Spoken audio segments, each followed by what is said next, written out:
Hello बच्चों, let's read out the question first. So basically ये question assertion and reason इन दो statement पर based है और हम बताना है whether this statement is true और फॉल्स.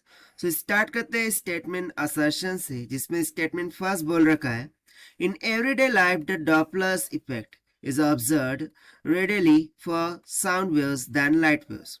यानी कि हर दिन की लाइफ में जो डॉपलर इफेक्ट है उसमें हमने ऑब्जर्व किया कि हम बेसिकली साउंड वेव्स को ही यूज करते हैं rather than to the light waves. यानी कि ये एप्लीकेबल होता है साउंड वेव्स के लिए, लाइट वेव्स के लिए नहीं. सो उसका रीजन इस तरीके से बता रहा है स्टेटमेंट 2 में कि velocity of light is greater than that of sound. कि जो वेलोसिटी ऑफ लाइट होती है वो साउंड की वेलोसिटी से ग्रेटर होती है.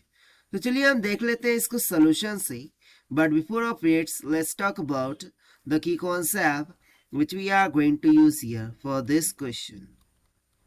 So देखिए एक कॉन्सेप्ट होता है कि आपने पढ़ा होगा कि refractive index mu is equals to c by v होता है, जहाँ पर c speed of light in vacuum और v speed of light in medium होगा, right.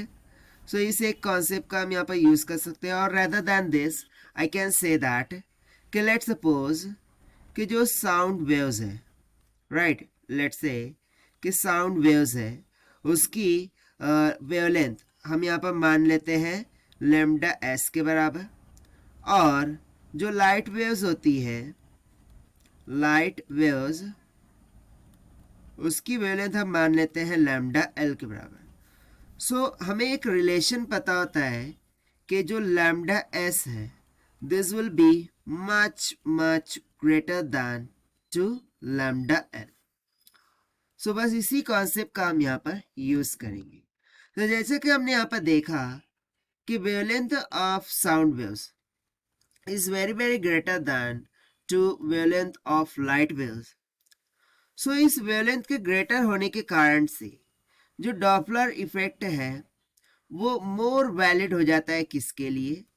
Doppler's effect becomes more valid for sound waves. क्यों? क्योंकि साउंड वेव्स की wavelength light waves की वेवलेंथ के कंपैरिजन में ग्रेटर होती है, राइट.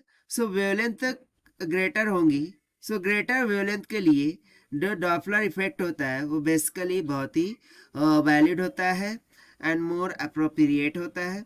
सो इसी कारण से हम यहाँ पर बोलते हैं कि जो डॉपलर इफेक्ट होता है एवरीडे लाइफ वो साउंड वेव्स के लिए मोर प्रिफरेबल होता है और बहुत ही रेडिली होता है as compare to the light waves, right.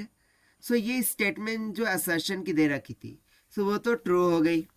Now what about the reason. So देखिए इसका रीजन क्या है कि वेवलेंथ बड़ी होती है साउंड वेव्स की as compare to the light waves, ठीक.